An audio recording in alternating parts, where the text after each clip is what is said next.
broke down.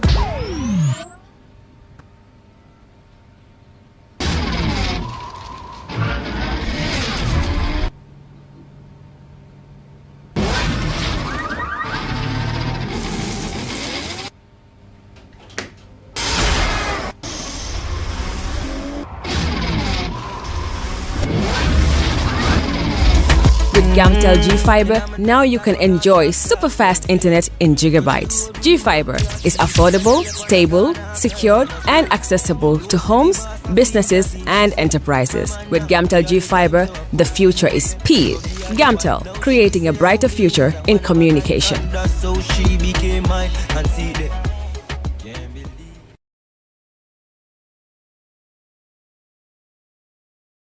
All right. Honey, did you remind him that the last time he sent the money, it was not enough to buy all the provisions? Oh, sorry, I forgot to tell him. Are you guys talking about money transfer to buy provisions? Yes. But don't you know about Baluwo? Baluwo? Baluwo? What is Baluwo? Baluwo is a service that your son can use to send provisions directly to you guys from the shop. And you don't have to worry about the exchange rate. Tell me how Baluwo works. It's very simple. Just log on to baluwo.com and shop, or download the app on your phone. You can shop on the website or using the app to buy online basic products for your family and friends. With Baluwo, you decide what your money is spent on. Your money, your choice. Buy online products for your family and friends in the Gambia, Senegal, Nigeria or Mali. Baluwo, better than sending money. Are you thinking of owning your dream homes? EJ Investment is here for you. Secure our quality bungalows with 2, 3 or 4 bedrooms, or our story buildings 3 or 4 to 5 bedrooms at very affordable prices with flexible payment plans at our Sanyang Seaview Estate, where you can enjoy the cool breeze with modern infrastructure such as tar roads, covered drainage system, modern electrification with street lights, gated entrance with security posts, and social amenities such as gas station, shopping mall, medical clinic, park, schools, children daycare, and a lot more. Our dedicated team of professionals will keep the estate clean at all times, provide security and patrol team within the estate premises, install latest technologies such as CCTV, Wi-Fi, home network installation, solar panel, and power backup system. Also, check out for our additional home facilities and interior design service such as premium tiling, wall plaster, home landscape, fingerprint home lock, and a lot more. Visit our office at Senegambia Kololi Highway and get a free site visit tour, or contact us on 4464-838. WhatsApp us on 3259220. Or you can visit our Facebook page or Instagram on EJ Investments. EJ Investments, we are first in properties.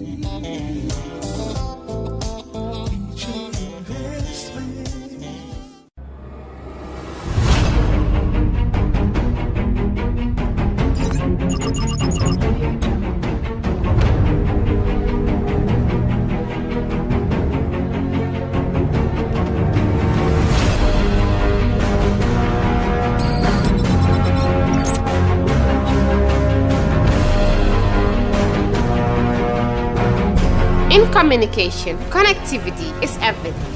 We ensure that the links never sleep. Quantities and qualities, all in our data service, providing efficient, reliable voice and data service. We believe if you're not up to speed, then you're going backwards. Communications have to flow as fast as the speed of light. Whatever business you're in, having someone who understands your needs is critical. That is why we just don't offer you technology, we offer you solutions. Enjoy Gamcel's internet broadband anytime, anywhere. Your national operator, Gamcel, Yaibaram.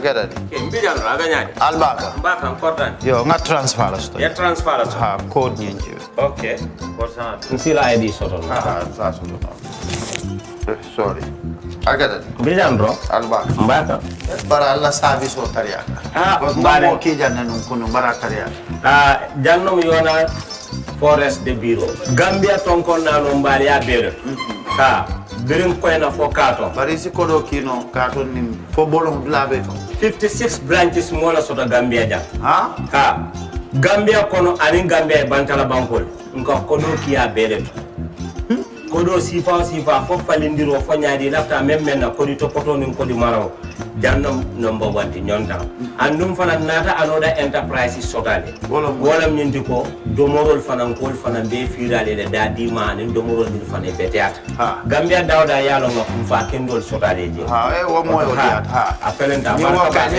lafta nyelen kendol e binaji yalo bu kanyi la ko la baraka ba yalo ndel ciosano lo baraka.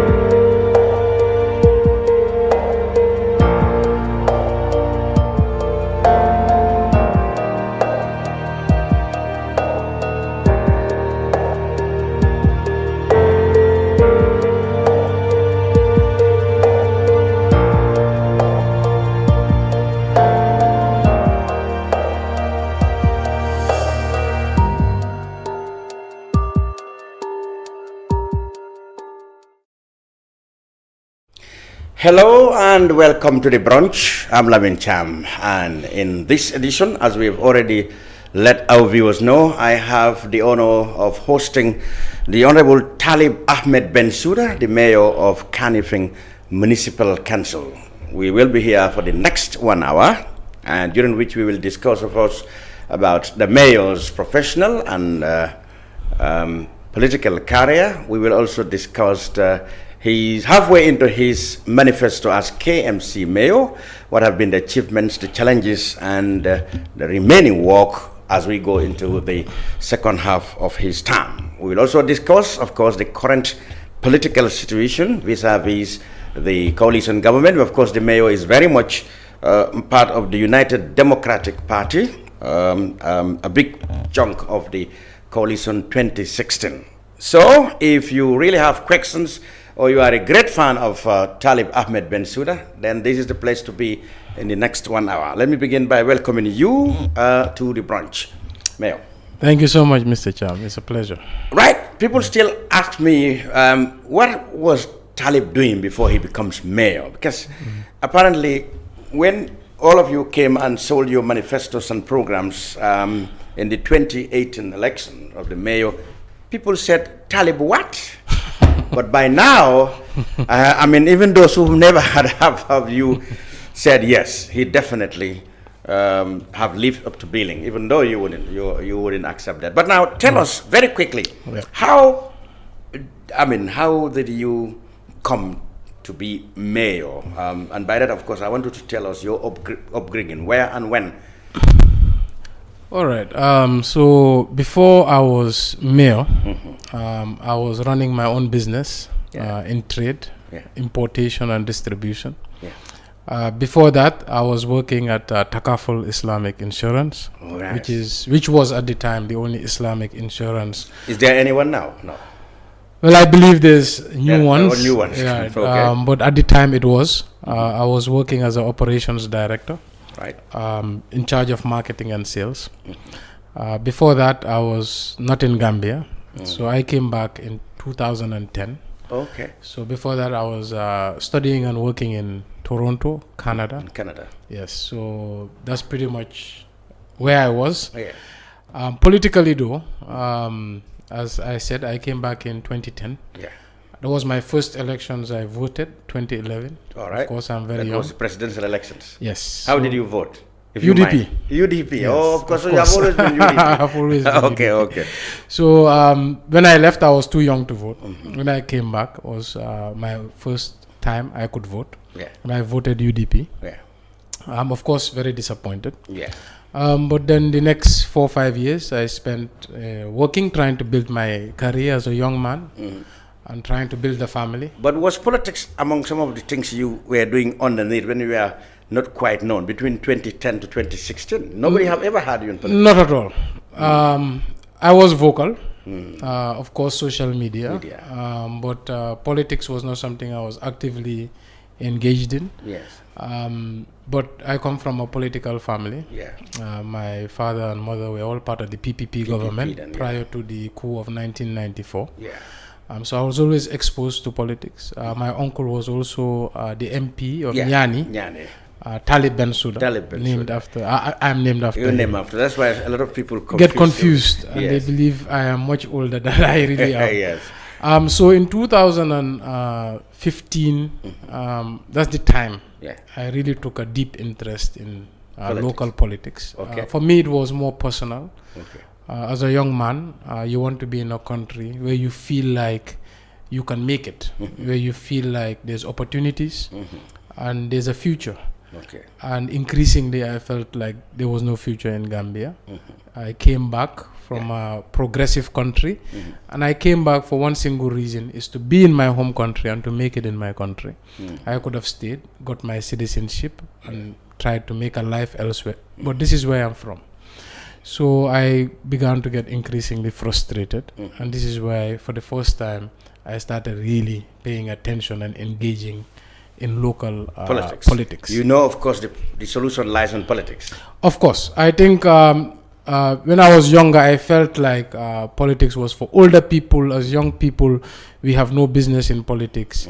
And really, it didn't really impact me. But then, I think it was very clear with the former regime we had that politics is life. The only way you can not feel the impact of politics is if you have good leadership, good governance, and you live in a vibrant democracy. Then you are shielded from the political ups and downs. The implications of their bad decisions. Exactly. But when you have bad decisions consistently, you realize that politics is everything. It determines the prices of food you buy, determines your quality of education, quality of health, determines whether there's infrastructure or not. So politics means everything because it's the management of the entire resources of a country, both human and financial. Okay, fast forward. Then there was the 2016 elections. There was a huge uproar as to, you know, what should now be done. Members of your party leadership were all incarcerated, and there were issues as to what to do next. There was a talk about a possible coalition. When you were following those events as a young man, then what were your feelings? Were you prominently involved or you were behind the scenes? No, I was not prominently involved, but I was taking an interest. Okay. At the time, we believed that SO2, the vice president, would probably be the head of the coalition. Yeah, because at the time he was seen to be the independent. He was advocating that he doesn't belong to any camp and probably can provide a neutral ground for. Yes, exactly. And I think we all believe that she would head the coalition. The current president came out of the woodwork for many people. So at that time, we were closely, our family in general, we were closely linked to her, trying to make sure that this time around, the chance was not missed, that a coalition did exist, because I think everybody knew that was our only chance to unseat the former president. So at that time, I really felt that this was going to be the most important elections in our lifetime.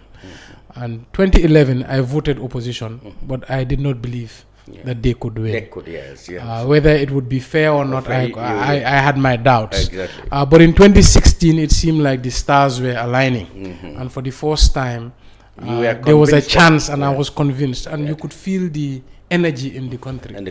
From the youths, brought about by the coalition. Exactly. Agreement. For the first time, they were able to put a big coalition together. Absolutely. And this was the first time actually I attended a political rally. Oh, I see. And I was there in the president's last rally in Bakau. You mean President Jammeh's rally? No, President Barrow. Okay. Yeah, then the coalition. President Jammeh is an ex-president. So I was at President Barrow's rally last rally. That was huge. It was huge. And you know, one of the signs I saw was, I remember there was a military truck trying to come from the barracks. And use the route of Bakau, sort of to get through, and the crowd wouldn't allow it. And I remember young boys went up on top of the truck and talked to the military guys and forced them to back up. And you just knew. You knew that the country would never be the same. There's really, a wind of change blowing through the air. Absolutely. So it was a really exciting period. I felt like Gambia was going to change forever. I felt like for the first time we are going to be a progressive nation, like many up-and-coming African nations, and we could look to a bright future for the youths. And it was a special time. Then came the elections, and one Adama Barrow emerged as winner of the coalition. Well, of course, since then, much water has passed under the bridge. But then let's go to the elections that concern you. In 2018, suddenly there was election for local governments, and a lot of people, because of course at the time everybody knew that contesting for UDP is a short tickets to the office. There were a lot of contenders. A lot of you presented your programs. Like I said, Talib, what? When you name first came, then people begin to say, okay, he is the daughter of Bensouda, the lawyer. Okay, how much did that help you? Because I can tell you that a lot of people actually, after seeing, I'll tell you my experience. I had a reporter who was following the manifestos of all the candidates.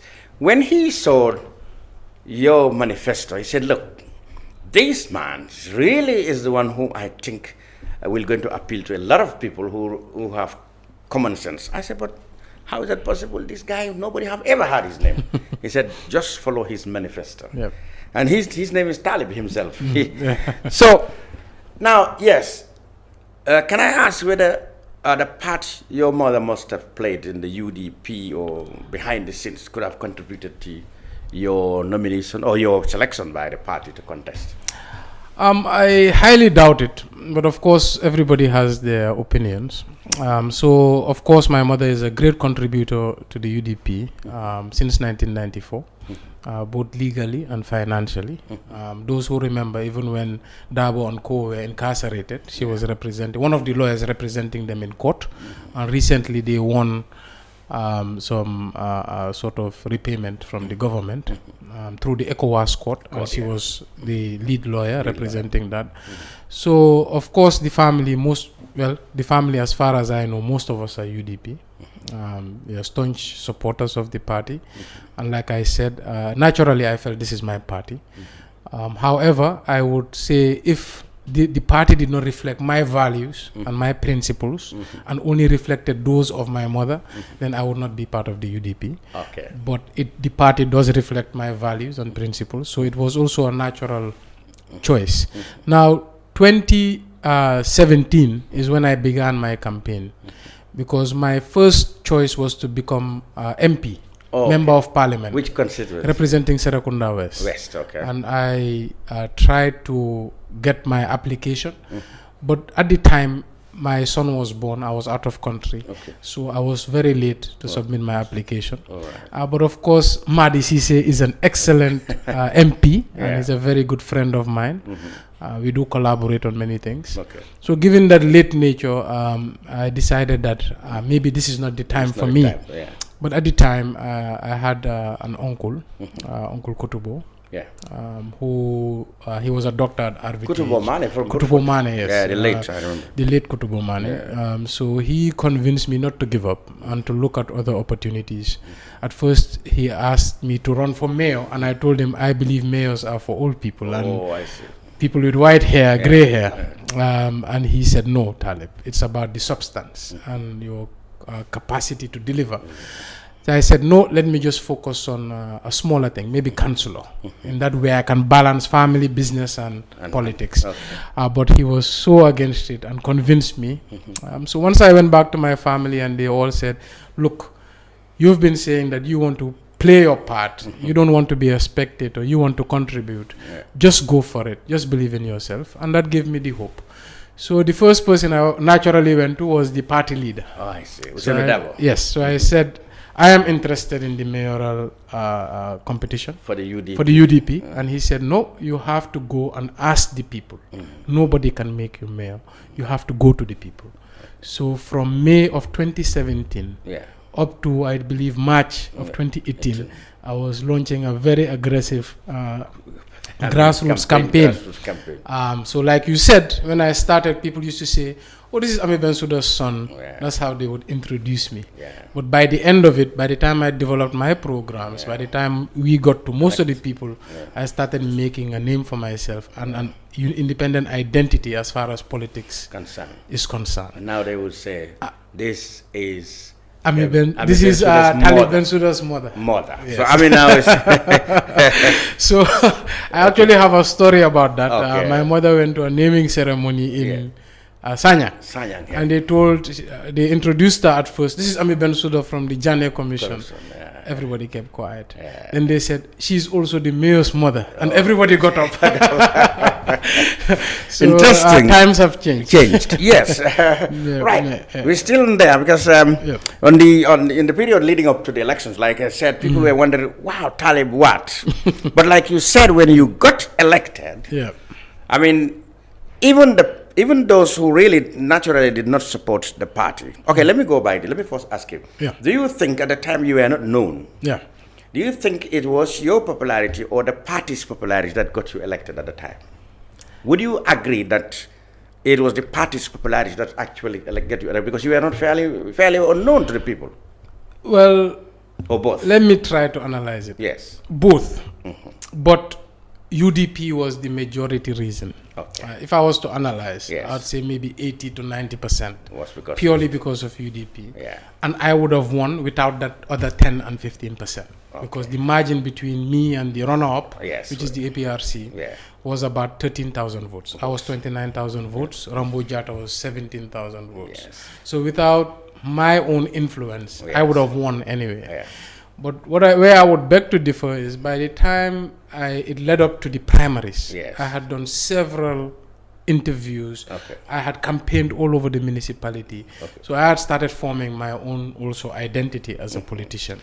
But UDP is the biggest and most powerful let's party. start with the primaries. Yes. Among the competitors, among your competitors for the primary, you think you presented the strongest, the strongest position than all your competitors in the primaries? No doubt. And that's why there was Papa Njai who was initially interested. How did you knock them out? Your program was better. So my campaign, I think, was more structured. My campaign, I think, was more aggressive and more consistent in our vision, also more consistent in our messaging.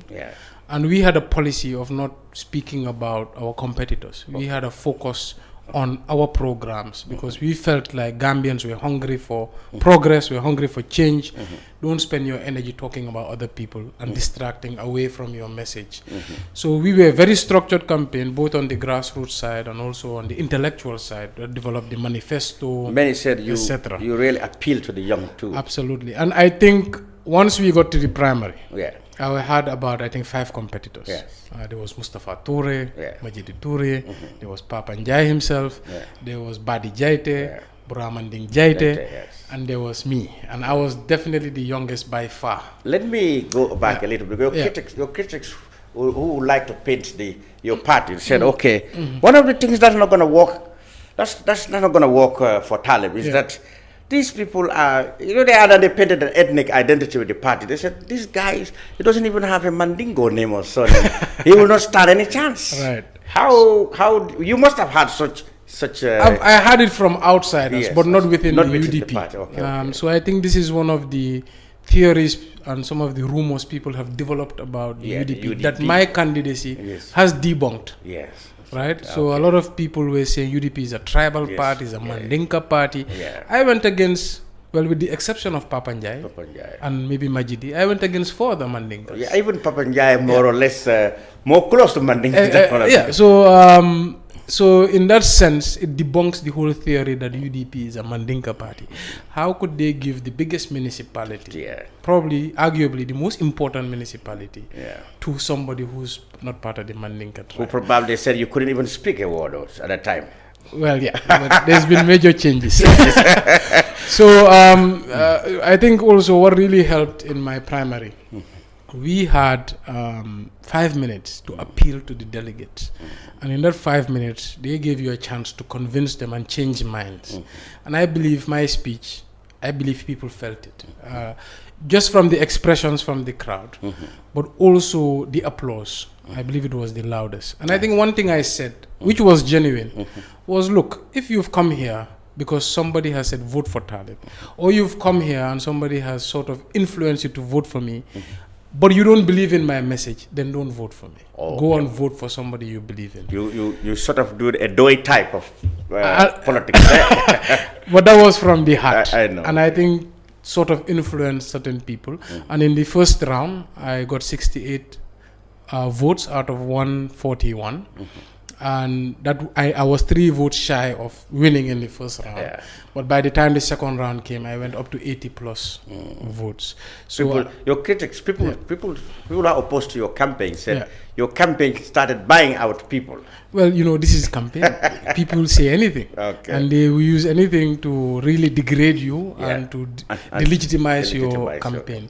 So we all heard things. I heard things about other candidates. I heard things about myself. Exactly. Some people said, I will take all the money of KMC and send it to Jerusalem. I did not even know I have ties with Jerusalem. They said you are Lebanese. Or was it the Israelis or Lebanese? They said I was Israelis. They said a lot of things. So you got elected, and really so many critics, you really were put to shame, because I can say this for you, when you were elected, even people who doesn't necessarily support the UDP become attracted to your policies and the way you go about things, you know, without actually, in fact, you've been elected on political platform, but people said you've demonstrated that you don't belong to any party when it's come to your job. How were you able to reconcile all the forces in the KMC, I mean, to be able to start working on exactly what you promised people? So I think it's a mistake when people say, I don't behave like I'm from the UDP. Yes. I think how I behave is exactly the principles and values of the UDP. When I was coming into office, I met the party leader, and he gave me a pep talk.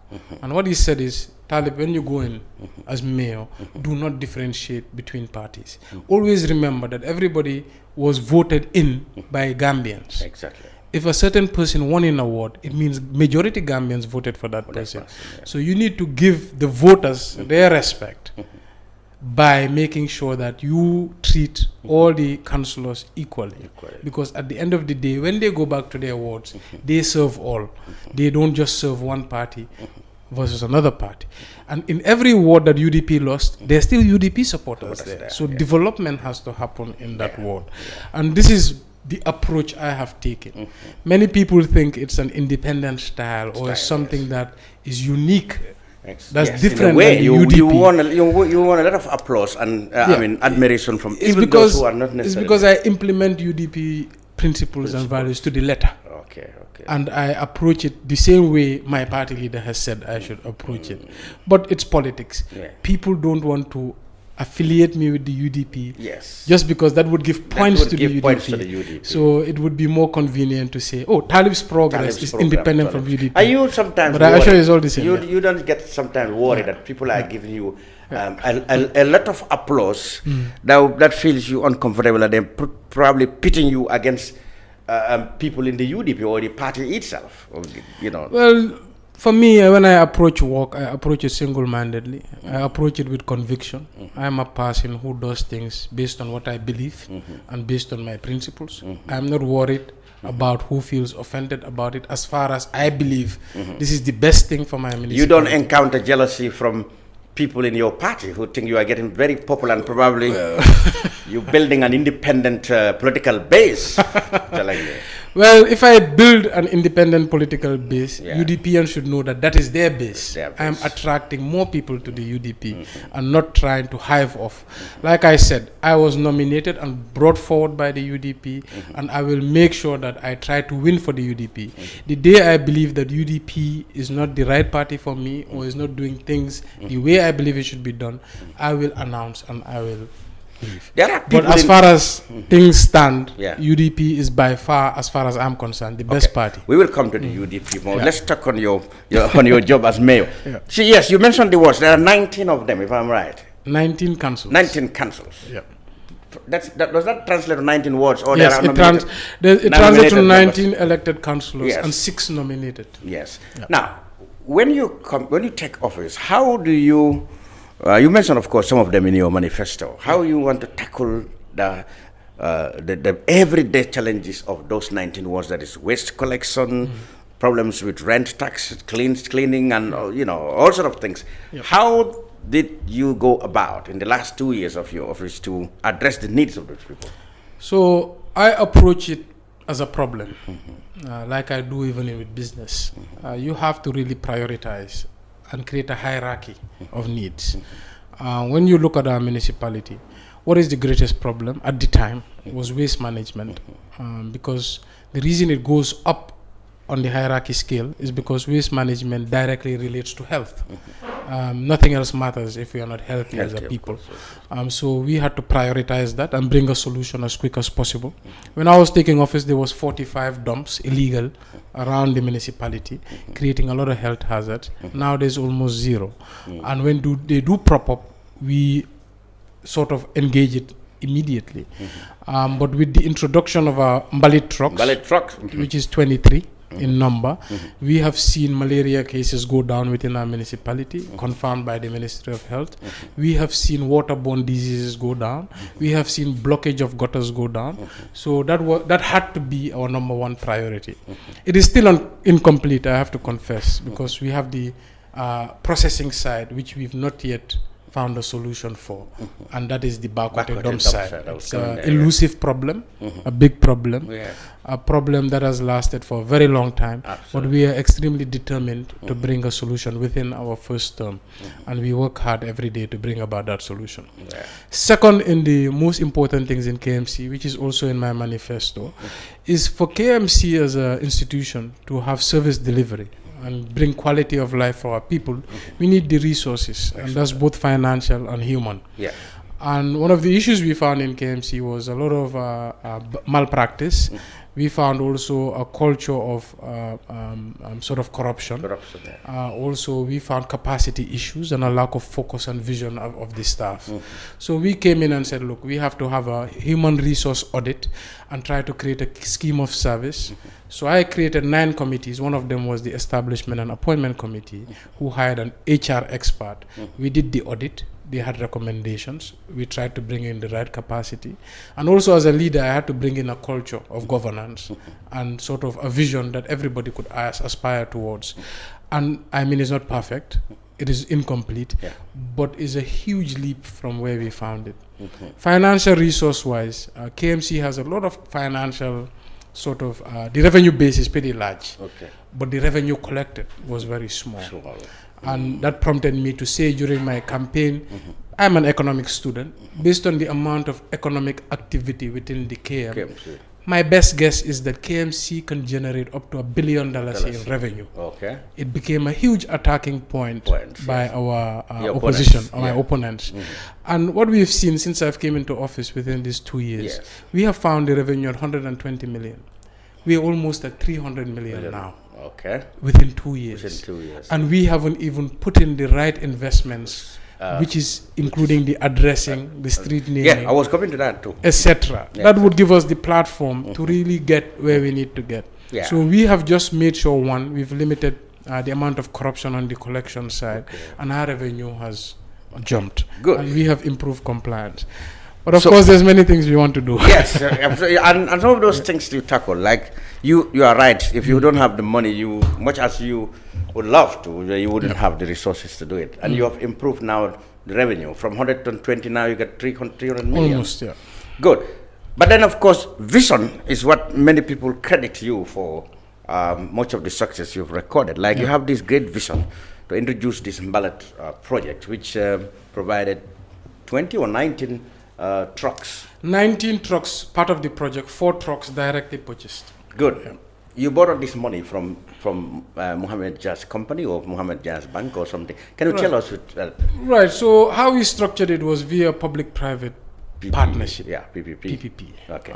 Because of course, what my policy is, we try to use our resources to bring development. Of course, there's so many problems where we find ourselves wanting and needing more resources. We engage the private sector because the private sector has a lot of sleeping capital, waiting for good opportunities. So we have a methodology. Take out an expression of interest in the newspapers. See if there's interest from the private sector. If you have many players telling you, yes, KMC, we're interested, next natural step is to go into the concept development. So once we develop the concept, then we go for the tender, public tender, and then we invite propositions from everybody. So once we get feedback, then we decide that we want to work with this company. We have a contracts committee meeting. They put in their recommendation. Then we have a council meeting. All the councillors vote. We have a council resolution. Then we forward it to Gambia Public Procurement Authority for their approval. So this is how we found our partnership with the Espas Motors. Mohammed Jazz Company. Right. So the PPP structure, the whole project was $105 million. That is primarily for the provision of cabbage trucks. Exactly. I'm glad to announce that this was a 3-year project plan, but up to date we have paid more than $40 million back.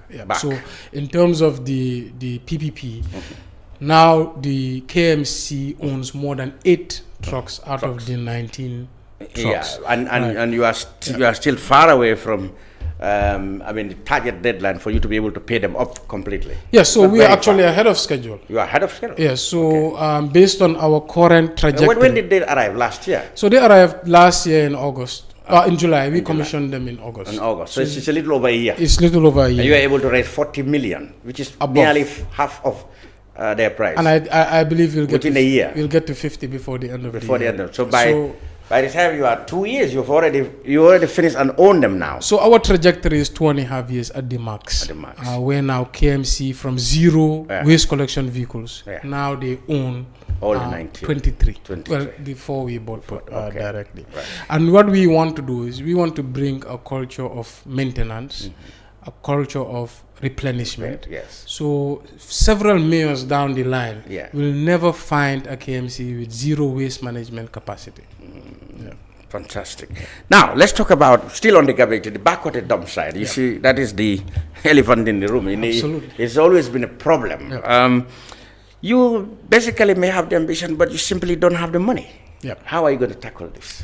So our plan is to approach it the same way we did the waste management, the collection, is to get a private sector player who has the expertise and the resources to invest. But our ultimate goal is to move waste processing out of the municipality. KMC no longer has land. It's a densely populated area. It is an urbanized environment. Something like that, waste processing should be more like an industrial type setting or in the outskirts of any civilization. So that is our ultimate goal. But of course, for there you need the cooperation of the central government. We need the cooperation of the central government. Are they, we will talk about that in more general terms. Absolutely. But then there were talks as it might let it go to, was it Brika or Banjulunding or Sanyang or somewhere? Did they ever have a central government talking about that? I know before this new dispensation, Tamana, was the proposed waste processing area. But I know there's been several complications since then, people encroaching, settlements propping up out of the blue, and also lack of investment in a waste management sort of thing. So we've all inherited big mess, I can say, and sometimes it just feels like you're firefighting on a day-to-day basis, trying to figure out a solution. But I think it is our responsibility now, whether local or central, regardless of your political differences, to really know that this is for all of Gambia. I mean, if things go wrong, it doesn't affect the UDP alone, or the APRC or the NPP. It affects all of us. So we have to put politics aside and say, look, we want to bring about a good solution for our legacy, so tomorrow new politicians don't find the same problems. Our director of services, services directorate, which is in charge of sanitation, they are working with the Ministry of Local Government and the PS to find solutions in partnership with the BAC. I mean, sometimes a bit slow and frustrating, but we have faith. We approach these things with positivity, optimism, and in good faith, and hopefully a solution can be found, because we don't want the people of Bakote to have to suffer continuously for the unforeseeable future. Not just them, but people living around there and your council. So it's the only ISO you have at the moment to tackle in your council. Let's talk about it. You had this intention, a big, ambitious project to start, well, not street naming, or at least giving addresses to streets and compounds in KMC, and there are hundreds of thousands of them in terms of compounds. This is really, by all standards, a huge, ambitious project, an almost impossible task. How do you want to go about that? Well, it's just possible as far as the political will is there. I don't think anything is impossible. Human beings have always come out of adversities. It just depends how willing we are and what resources we dedicate towards that. For me, I feel like one of the fundamental problems with Gambia is a lack of structure. But technically, how is it going to be possible? Because, I mean, you don't even have, technically, you don't even have a name to start with. For example, if I were to go to Churchillstown, and I'm going to, I'm going to describe an address in Churchillstown from where I start. I will say, if you go to the petrol station, get down and how can you? This is the problem. Then you yourself will have a problem naming them. Absolutely. So if I can come back to why, the reason. So now, if you have a fire disaster and you call the fire service, how do you tell them where to come? If you want to take a bank loan and you want to offer your building as collateral, what's the address? If you want to start a business that is in delivery, how can you operate effectively? If you have a telecoms company or a utilities company, how do you bill people? So you have seen Gambia come from a billing system to what? Prepaid. Yes. Now we've moved from electricity billing to cash power.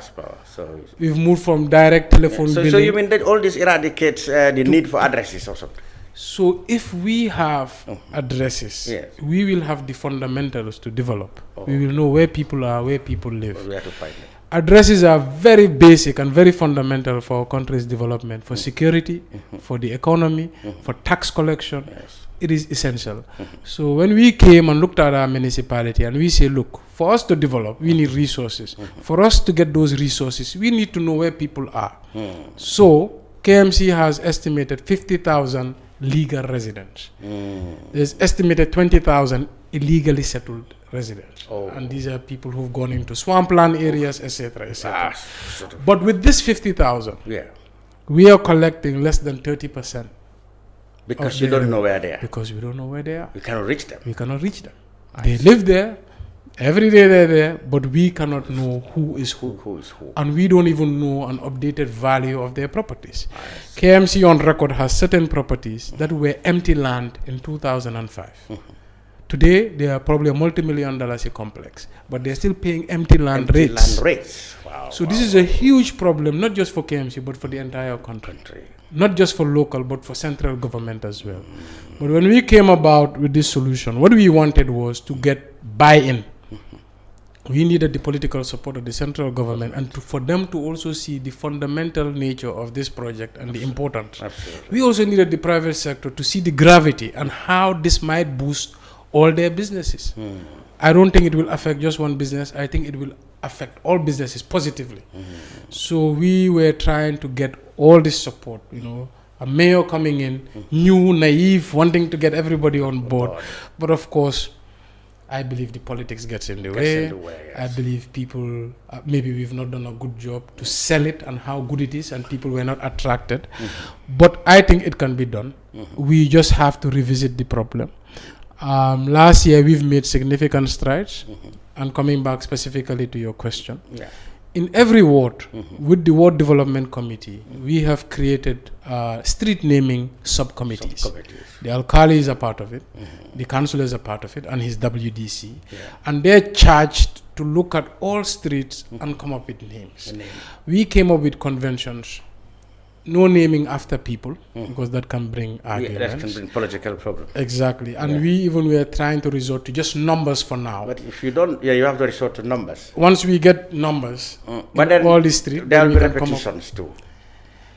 Well, repetitions are not that bad, because you can live on Lamin Cham Street. They make identification problematic. You can live on Lamin Cham Street. But you said Lamin Cham's no name. Well, okay, let me see. Can we say that they use in Dakar? Angle, Nangam, Angle. So even in Banjul, Kamaru, okay, so you can live on, let's say, Bantaba Street. Bantaba Street, yes. So you live on Bantaba Street, but it's in Ibo Town. Yes. You can have another Bantaba Street, but it's in London corner. That's a different address. That's a different, yes. Right. So we see that in the Western world all the time. Absolutely. Similar street names in different cities. Yes. So that's not a big problem. So once we set up that street naming committee, the next thing was to take imagery of the entire municipality. So we hired a consultant by the name of Philip. He's late now. To take drone imagery of the entire municipality. And we just recently stitched it up with the help of the World Bank. And then COVID came. COVID made everything else take a back seat, and health became the priority. So I would say it is delayed, and we are still going to try and get it done. But if the people from the central government are hearing me, both Ministry of Information and Lands, and also private sector players, please come on board. This is a very important project for the Gambia. And that is what I want to come in there. Generally, all the big programs you have earmarked and had the vision to implement them will necessarily have to do with the political will, particularly from the central government. Now, the criticism we had of the central government is that they are either not interested, or because they find themselves in opposition with the party that brought in all the municipalities virtually, so they are not willing to embrace these lofty programs, even though, as you have said, they are more or less for the collective interest rather than party or KMC. How bad or serious is the lack of cooperation between your municipality or the municipalities in general and the country and the central government? Well, I think I can't say in clear terms that this is their intention, but I mean, you look at the temperature in the country. You just look at the political atmosphere. I mean, sort of the push and pull, the fight for dominance. And then you look at that projects are delayed, or there's not that much friendship and cordiality between the local government and the central government. And then, of course, you suspect that, okay, it's political. But for me, I am not a person who looks at negatives, and I'm not a pessimistic person at all. Politics is part of life. There will always be competition in politics. But how we perform mature politics is our ability to understand development and politics. How bad, for example, can you get up now and knock President Barrow's office and say, look, forget about this NPP, UPP business. Get your people to work with me to do this. Can you be able to do that? Well, I don't have a direct link to the president, or I don't have a direct relationship. We only met once in a meeting setting. Of course, we've met many times in functions, but we've only had a meeting once. I don't think these are things that are healthy for our country. I mean, I'm a representative of the biggest municipality, and I know more than most people in central government the problems that Gambians are living on a day-to-day basis. So people like myself and other chairmen, just not me, chairmen and mayors alike, should have that access unrestricted. I'm not saying every day or every week, but routinely, so we can make him aware of the challenges faced in Gambia. So I believe that definitely needs to change, and needs to change as soon as possible. But like I said, we must have that ability to say, look, This is politics. Politics. This one is. But this is development, right? Mayor can stand on a platform and say, vote down Barrow, vote for Ousainou Darboe. But then I still have the ability to meet him and say, Mayor, look, these are the problems we should work on and cooperate on. Because remember, Mayor's going to go. President's going to go, but Gambia's going to stay. But then you must be frustrated that you don't have this reciprocal understanding of issues from the other side. Well, I would like it to change, but it's not a surprise. I mean, politics is messy, so I'm not naive about what's happening. But like I said, one thing people can look up to me and know that wouldn't change is I will always put Gambia's interest first. The reason I'm in politics in the first place is for development. The reason I've chosen the UDP is for development. The day I stop developing Gambia, everything means nothing. So Gambia first, then you look at the other things. The day I believe UDP is not acting in the best interest of Gambia in terms of moving Gambia forward, then I'll no longer be part of that setup. So I think this is the sort of thing people need to realize. The reason we're in politics is because of the progress of our nation. And the day we stop focusing on that, that's the day we should step out of politics. You also want a lot of applause from the youth. And some of the needs of the youth are, of course, employment and, of course, recreation. I mean, on the part of employment, I'm not sure, because even there's a lot of things that the central government can do. But then, in the municipalities elsewhere, they have their own job centers, they have their own this. How do you want to go about that? Right. So, I mean, directly we've employed more than, I can estimate, about 300 people. The council directly? The council directly. I mean, still a very tiny number. The amount of people living in KM is about 500,000. 60% of Gambians are youths. So I can say with authority, maybe 300,000 KM residents are within that youth bracket. Of course, unemployment is very high. Most people are surviving either by remittances or self-employment. So there's still a lot Gambia has to do to really provide for its people by creating opportunities. Because youths can either be an asset or a liability. Or they go the back way. And that's very terrible. So our municipality should be doing a lot. We are doing the best with the resources and the powers we have. And this is why we continuously knock on government doors and say, look, we need to decentralize. We need to decentralize the revenues of this country. We need to change certain things so mayors can have more power and councils can be more powerful. Because that's the only way, by sharing the burden, we can move this country forward. But if everything remains in the center, it's going to be an impossible task. One institution, one person cannot carry this country. And the councils exist because they are closest to the people. If you sit in State House, how many people can walk into State House from all corners? But with every council, in their locality, everybody can walk in at all corners. And we are even further decentralized. Our council has opened 19 offices for all our ward councillors. So people can just walk from their home to the ward office and lodge their complaints and their concerns. And this is the grassroots and bottom-up approach of governance. And this is why we say the only way Gambia can move forward and move forward fast is if we decentralize our structures. Because as it is, it doesn't work.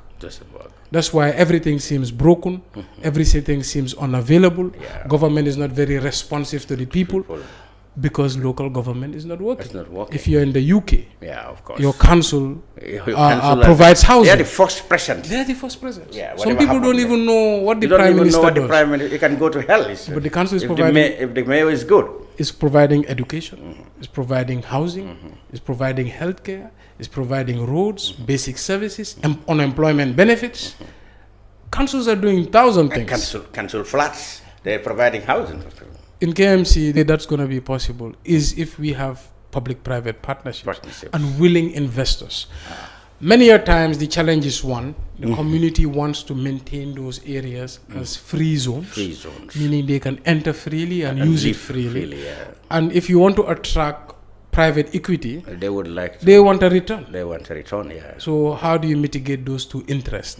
It can be extremely difficult. Secondly, our people also largely do not have the disposable income to spend on leisurely activities. So many times we get businesses who say, oh, I'm interested in the buffer zone. I want to build a mini stadium. However, given the incomes of the people, I do not believe it would be feasible. So this is always the challenge. But we will not give up. We will keep working to see what's possible. I mean, there's a little field in front of my house. I just took from my personal money and made the post and provided nets. And you know, the youths are so appreciative, and I could just see the impact it has directly in their energy. So that's giving me more motivation to want to bring that around the municipality. I saw one abandoned park somewhere in Kotu Bijilo. Did you see near the mosque? It's just like a bushy area, but then I saw a poster that belonged property of KMC. It's supposed to be a park or what? That's the Kotu Botanical Garden. Kotu Botanical Park. When I leave here today, I'm going there. Oh, yes. Maybe I can prematurely announce. Okay. We are working with the UN to try to bring the park and rehabilitate it, bring it back to life, so it can really have that sort of leisurely and recreational environment for the community. That's why I'm wearing this nice haftan. It's just not for you. Oh, really? Yes, because I've been wondering what's here. I mean, so it's a Kotu Botanical Garden. Absolutely beautiful place. When you go back today, you'll notice that all the bushes are cut. So we want to bring lighting there. We want to bring recreational activities. I'm sure my PR is unhappy because I'm getting ahead of myself. But yeah, what about taxi parks? I mean, because there are a lot of vehicles. Like you said, your municipality is the biggest. Everybody comes there. Everybody comes there every day and night. And problems with parking, especially commercial drivers, you know, are still a problem. How do you go about it? Right. So this comes back to some of the regulatory authority we have and the limitations we have. So first of all, we have to have the ability to issue land. That is still, for the most part, central government. So we have to have more powers as far as that is concerned. We have to have more powers in terms of regulating vehicles on roads within our municipality. That is largely under the jurisdiction of Ministry of Transportation and the Central Police. Thirdly, also, we need to find ways in which we can allocate spaces. So what has happened within the municipality over the last decade, population boom, encroachment in all areas, people settling in all areas, to find available land is always very difficult. And because there has not been any master plan, there has not been any planning going on. So the country really deserves a really good plan in terms of physical locations within our municipality, so we can zone things. If we bring about zoning, we will know what can be here and what can't be there. And there should always be a 20-year plan looking into the future. In that way, you don't prematurely allocate land to an activity, and tomorrow a neighborhood props up. So now we have industrial mixed with residential. We have petrol stations in the heart of communities. We have narrow roads, and now everything is so narrow and small. To come about and say, I want to do a car park, or I want to do this, you start finding restrictions. So we were trying to use the OIC project as an opportunity to sort of create things. But land constraints is the reason we have slowed down. So maybe that would be probably easier for the West Coast region because they still have land. Exactly. Of course, there's a lot of disputes about that, but that's it. So let's move now to challenges you really want to do in the next half of your term. What do you think are still things that you point out as that I have not done much in this area and you want to do it, or probably something you want to reinitiate freshly? Right. So we want to finish what we set out to do in the first place. And like I said, waste processing, we are halfway there. Now we need to fix the other half. So that's always going to be my top priority. Also the mapping and the revenue side, that's always going to be a top priority. Not just for my term, but for future terms and future mayors coming.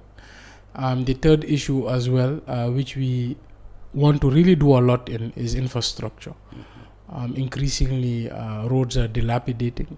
Increasingly, topsoil is eroding in our communities. And it's becoming harder and harder to have accessibility within it's just not our municipality. And of course, there's that problem of congestion.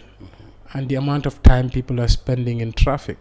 I mean, I bet you if you calculated how much economic activity is lost because people are sitting in traffic, you probably would be shocked. Absolutely. But we are now spending a lot of our hours, which is valuable time, productive time, on traffic. So I think these are why people invest in infrastructure. So infrastructure is always going to be also top there. Fourthly is we want to make our municipality more vibrant, and you mentioned parks. We want youths to really have fun and enjoy living in the KM, and we want tourism to come and really enjoy what KMC has to offer. So parks, we want to develop them. We don't have much say in the TDA anymore since the introduction of the GTB. We are not even collecting licenses from there. Okay. So, but you still work with them anyway? Well, I've not had much cooperation with them, but like I said, this is some of the things that need to be seriously looked at. I mean, we can't be in our municipality and have a council and can't have a say on tourism. In most cities now in the world, the city is the one responsible for their tourism, local tourism. So these are some of the things I think really need urgent attention. So in 30 years' time, 40 years' time, when Talib is an old man, our children can live in a developed Gambia and feel like they're in a prosperous society. But without these fundamentals being fixed, it'll just be Lamba 2 and just trying to firefight all the time. One of the key I mean, things to fix these things is, of course, politics, and that's what we are going to do, the final part of this. The politics, like you said, is messy, is divisive, is really polarized, and I mean, even people like you who are known to be very progressive must feel confused now as to what to do. And it dates back to the whole idea of the coalition and their programs and the eventual split. What do you think was responsible for this, and how much damage do you think this has caused? Now, the coalition splitting, I think that's a natural occurrence in coalitions. Like I said, I don't like to be naive about politics. I mean, we all hopeful. We all want things to work out. We all want everybody to get along. But life is not like that. Coalitions we've seen in most countries usually fall apart because it's pretty much trying to bring people with different opposing ideologies to be in one government. How long can that experiment last? But how we deal with the fallout is what's most important here. To not look at itself as enemies, but just to look at itself as opposing views. Not look at itself as different. Just look at itself, people have different ideas, and God created everybody equally, and you have to respect other people's ideas as far as they don't impede on your life or cause injury to you. So I think there's already laws to mitigate that. So the coalition was going to be doomed either way. Now, how do we manage that? Exactly. And I think it is going to be a time of politicians and responsible politics. So it is time for responsible politicians to have the loudest voice and to make people understand this at the grassroots level. But it's also time for the people to be smart, the citizens to understand that, look, just because Mayor Bensouda says that guy is bad, realize Mayor Bensouda is supporting a party and is supporting an interest. So it doesn't necessarily mean that guy is bad. So that's why it's time for citizenships to know that, okay, we are in the time of information. Try and find out the facts. You can have telephones now, even people who are not literate. They're on WhatsApp, they're on the internet. You can have information at the tip of your hands at all times. So do some research before you make up your mind. But it is time also for politicians to rise above and say, look, in Gambia, we will always have opposing views. Gambia will never have at any one point in time one unanimous view. But we have to practice neighborliness. We have to understand that, look, my brother, my wife, my sister, my neighbor can have a different view, but I can still accommodate it and understand that this is a Gambian like me. This is somebody who's related to me. And once the politics is over, we have to live together. So this is the time to really hammer that message. Forget about tribe. For me, tribes don't exist as far as I'm concerned. The only tribe, as that campaign said, is Gambia. We have to start looking at people as at a national level. Yeah. We have to start looking at each other at our nationality rather than the little things. Yeah. I was just telling somebody yesterday, Germany had 300 tribes at one point in time when it was called Germania and being invaded by Roman Empire. Roman Empire, yes. But because they were divided, the Romans could defeat them.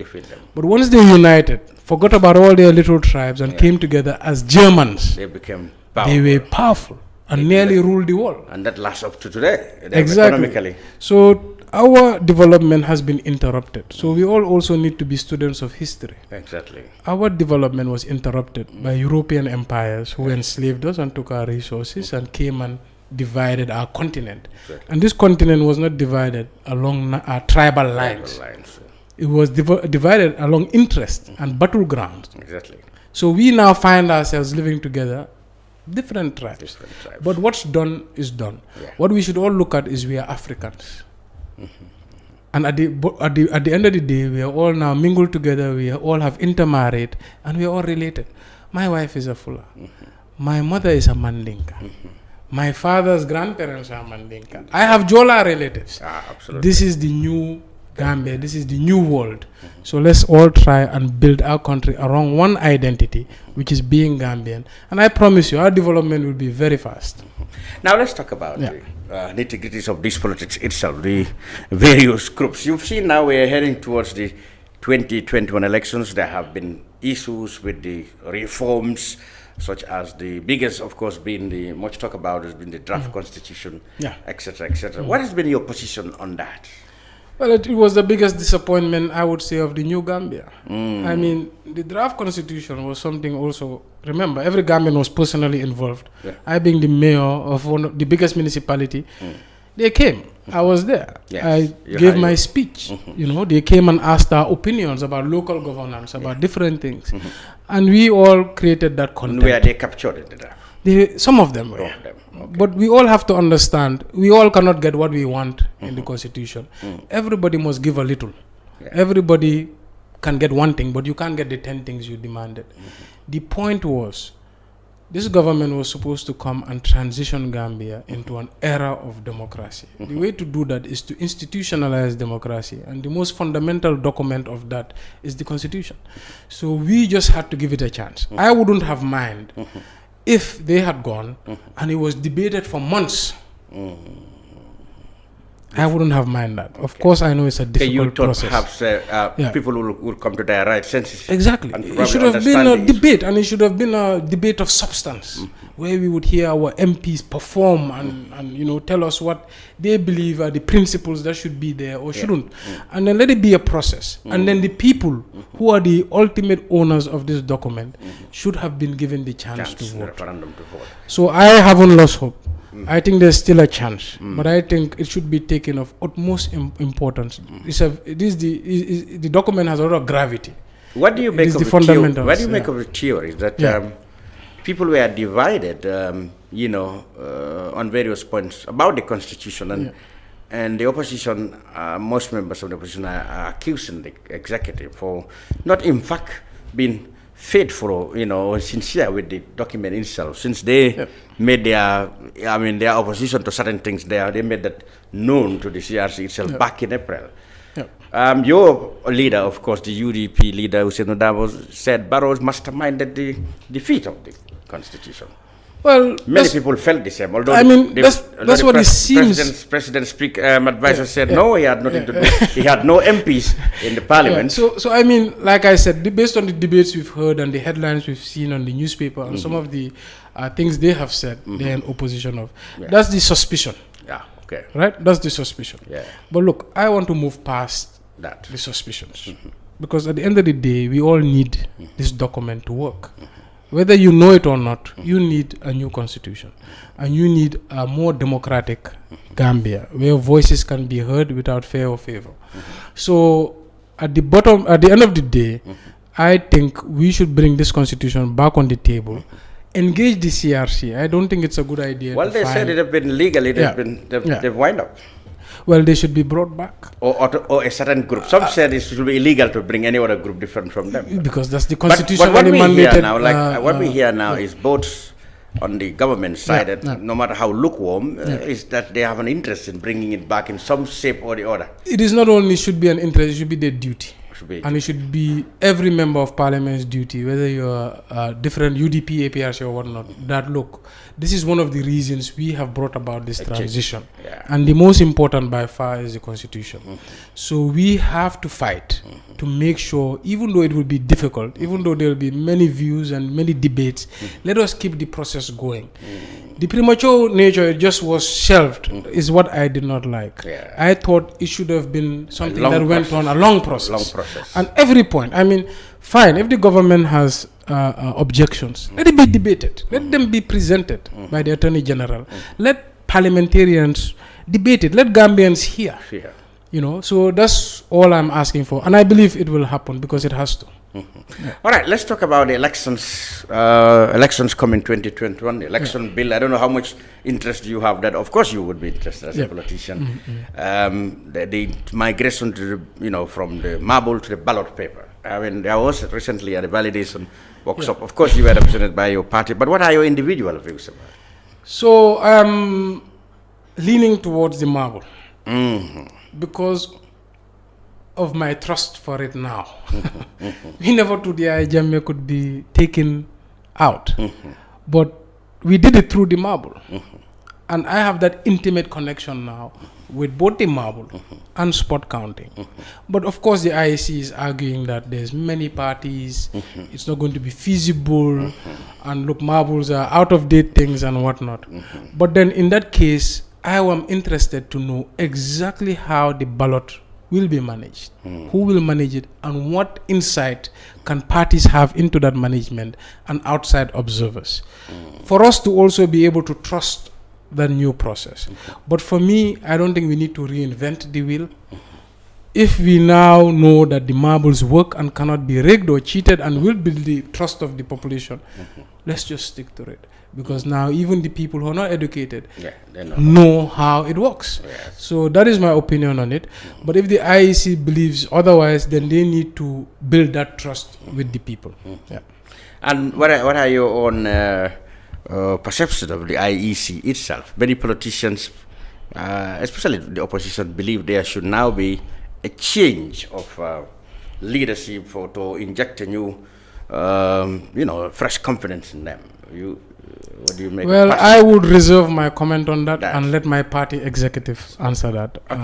Let's concentrate on your party. Like I said, your success within these 2 years and popularity, winning admiration across party lines, have kind of built you a reputation that is so huge that you must have attracted some jealousy even within your party. There are talks that at the moment Ousainou Darboe is the uniting factor. But where he's to go to say, okay, I'm not interested in party leadership, there will emerge a lot of camps, and one of them will surely be led by Talib, Ahmed, Bensouda. How do you get those reactions? I think it's politics. It comes with the territory, gossip, rumors, people's feelings about what is happening. I don't have any camps. I have friends. I have people who are big supporters of me and believe in my project, but I never round up people and we have chatted that this is the Bensouda camp. Every politician has supporters and has a base and has advocates. UDP, and I think... I said this because recently your decision to reach out on some former chairmen or leaders of the council, some of them of course from APRC and others, really didn't sound well with even people within your party. Exactly. What's your reaction to that? Well, for those who feel offended, I apologize. That was not the intention. I am also sensitive to the people who had suffered at the hands of former regime and whatnot. But my intention there, like I said, was development. And I follow my heart. Party lines. When I was doing it, I did not think politics. So that's why I did not act politically. I did not do it to appease my base. I did not do it to make anybody happy. I did it because I needed a project done, and I believe these people could help. They're residents of the municipality, they're breathing, they have institutional memory. Why not bring them on board? But that was a backlash even from your party. Would you do it again? Would you continue? Well, they are still part of the task force. Task force. I did not react and dissolve the task force immediately and take out a press conference because I did it for the right reasons. Exactly right reason. Like I said, I sympathize with those who feel offended. I apologize for those who say they are angry. But like I said, I did it because... you because... get them to understand that what you're doing is not... well, we've tried PR, we've tried radio interviews, but I think for the most part they get it. There's always misinformation when it comes to politics and I think that it comes with the territory. Like I said, I always expect like the people who follow the party said the party has lined up such a gallery of intellectuals who each of them are politically ambitious, and they would really fight each other for positions with the party, where Mr. Dabo to say I'm leaving or something. So, well, that's a good side. Is people said you have a lot of intellectuals, people with great capacities, but then they said eventually it might end up people fighting one another for prominence. So let me answer in two parts. One is, if you have a lot of prominent people in your party, or a lot of people who have clout, or intellectuals as you call them, what does that say about the United Democratic Party? Of course, everybody said they have. It's a party that has options. It's a party that has capacity. It's a party that is attracting talent. It's a democratic party. And the party leader doesn't have the singular, unanimous voice. There's many voices and there's many opinions. This is the vibrancy one needs in Gambia, and that's a reflection of the United Democratic Party. It's not a one-man show. And with every institution that is vibrant, there's competition. But at the end of the day, what makes you yellow, what makes you part of UDP, should be skin deep. It should be values and principles. At the end of the day, if processes are conducted to select leaders, you must, at the end of the day, respect the democratic process as far as it is fair, and go back to your work as far as your position in the party is concerned. So for the UDP, if the party leader says, okay, look, I'm going to hang up my coat even after his presidency, which we believe he'll be president, then is the processes in the party should now determine who the next leader should be. So that is always going to exist in every vibrant party. In a party where there's always one or two people who are the intellectuals or who have base, then things are not going very well in that party. And that party should be less trusted than a party like the UDP. So I think that's just rumors in terms of the competition. In terms of the camps and stuff like that. I think everybody just has influence. Take it. My second answer, look at the primaries. My primaries. There was the Papa Njai, Mustafa Ture, Majid Ture, Burhamandin Jaite, Badi Jaite.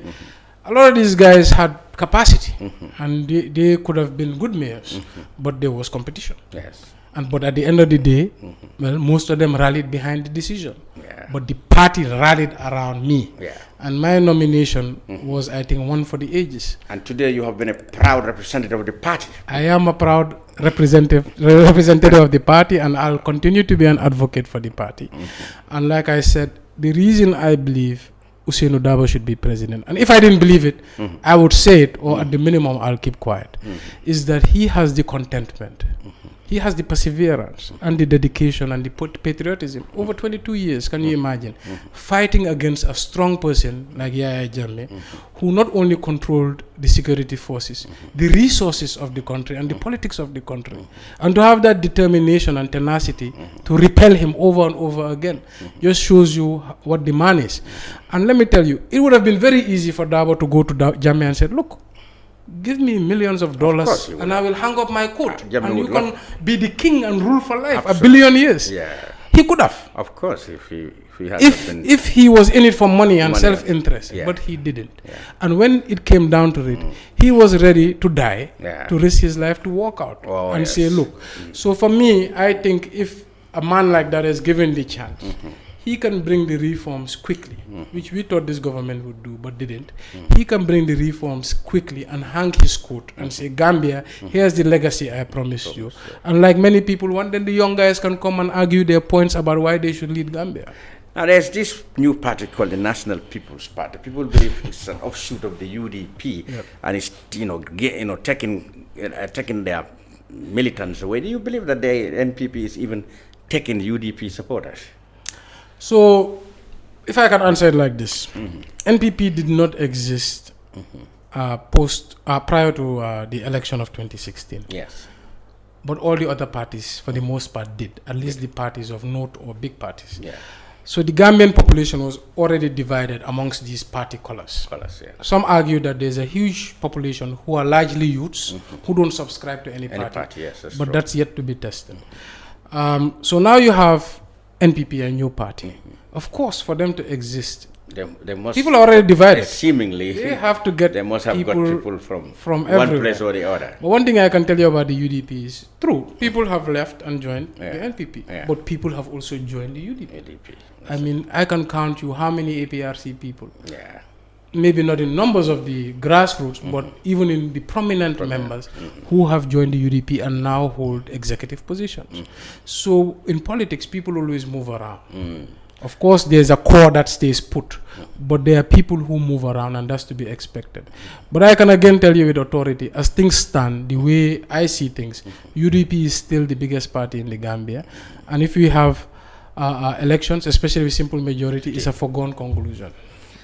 Okay, Talib, final messages to council and other people about your policies, about the government, about the future of the Gambia. First, I want to thank you for the job you're doing, especially with the Standard newspaper, and also the Kerr Fatou for the wonderful thing they're doing. And today's Gambia Press Union anniversary, I think, to let everybody know. It's a union that needs to be supported and is one of the pillars of our democracy, and the press should always be given the utmost respect and resources to be able to do their job, because they're the ones who take out the truth. You can't always rely on a Talib Bensouda to give you the facts, because Talib Bensouda subscribes to certain ideas.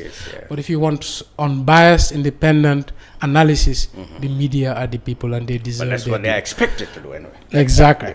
It doesn't always work, but we'll keep supporting. In general, I just always want to speak about politics in the Gambia and how it's conducted and what should be the future of politics. I'm a very young man, but one thing I know is there's no future if we are divided.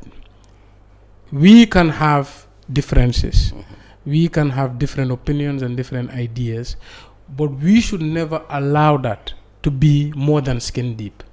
Once we start looking at each other different and start allowing hate and division, especially sown by politicians, entering our households, how can we live together? Let alone how can we develop our country?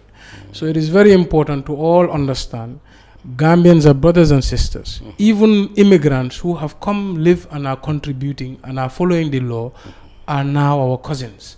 We should always treat each other with respect, and we should always know that politics will start, it will end. Politicians will go and come, but we must always maintain peace, harmony within our communities.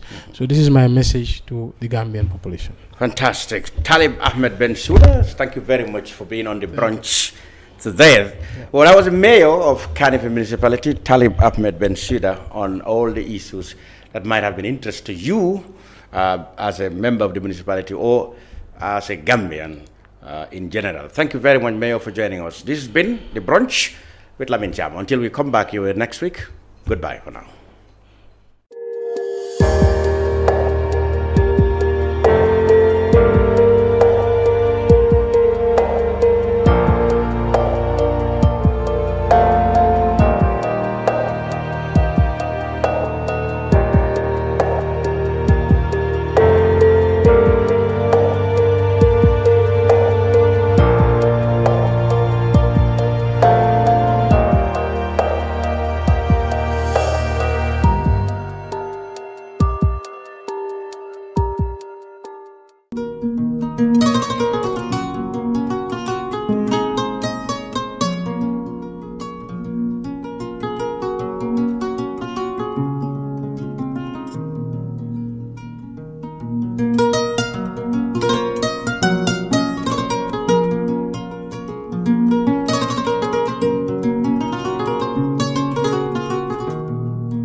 yara ñilla domoro ka diaten boy janno sikes restaurant sa nakko be ni na dimbal nimba domoro kala janno domoro seneyata adiyata topotoro fanan kendema bije luntan during tamala abeka domoro ki janni adi manda wala de takawe bijele anim fanan ka fadi jang ikono e fa e ka fa minne ko pastry anim bakery iko fanan be kalele badde lomba conference lomba workshop lomba ye fo fendin lo dunya kono domoro betama nyillom international o toda number 1 amanke ba domola jandam e sa domo jang is atariya wo mu kubandi sa nakko sa futandi oto sa nakko be mu sikes restaurant dafa na janna mu yat ni manje dorom bijam aban CK's Restaurant, known for best quality food and customer satisfaction.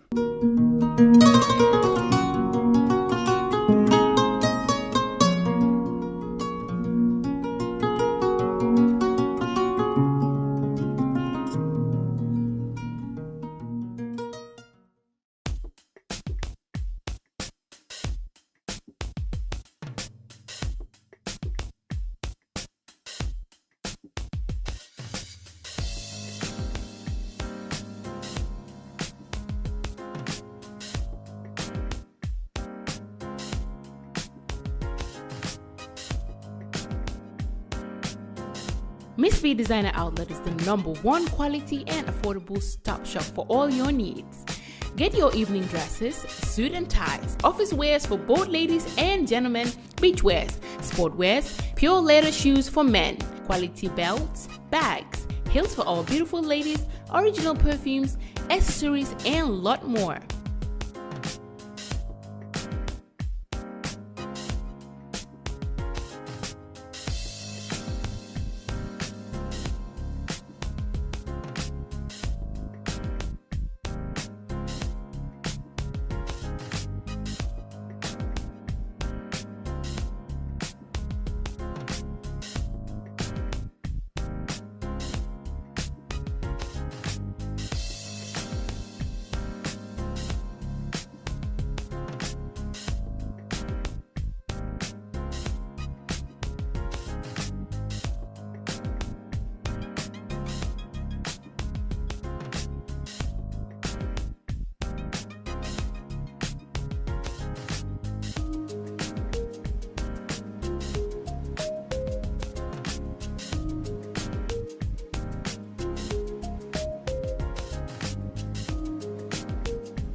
Find us at Kololini Road opposite Gaddafi Mosque at the Aqua Bridge Station, or call us on 295-3411 or 764-2486.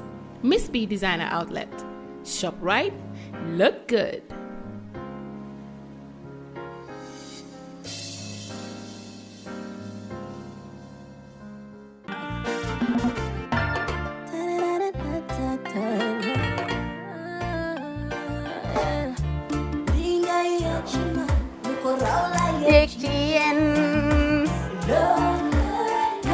Love like fire. Wow.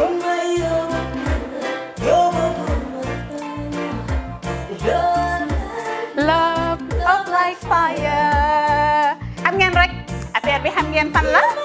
skincare la 2020 lañ wax de waaw fii nag mooy Kerr fan Kerr zero tache perfect skincare saa su ne rek niñ ko dee defee rek loo lañ soxlaati rek maanaam bu dee am problème ci seen skin yéen xam ngeen fan la fii ngeen di ñëw suma xarit yeeg am di jàmm yi nga xam ne taas daf lañ sonaloon xam nga doon xeesal bel laka xum éneew ma lañ ko nag waaye just in case comme ni ko gars yi defee rek en cas just in case loolu xew xam ngeen fi ngeen di ñëw skincare plus si yu baax rek la ñoo dox nag ay baax rek fu ne la ñoo dem ci réew mi di lañ indi rek nag products yu baax du Paris du Italie du USA du fi mu nekk nii sax boole nañ ci nag Sweden fu nekk lañ leen a indi les products bu dee tamit nag da nga ñuul rek ñu lay jamaa natural beauty that melanin dripping we do have stuff for you as well emuñ si skincare products rek ñu ngi ci cuub yi tamit fu ne la ñoo jaar in fact sax last commercial bi ñu defoon waxuñ leen woon ne dañoo dox ci ay kawar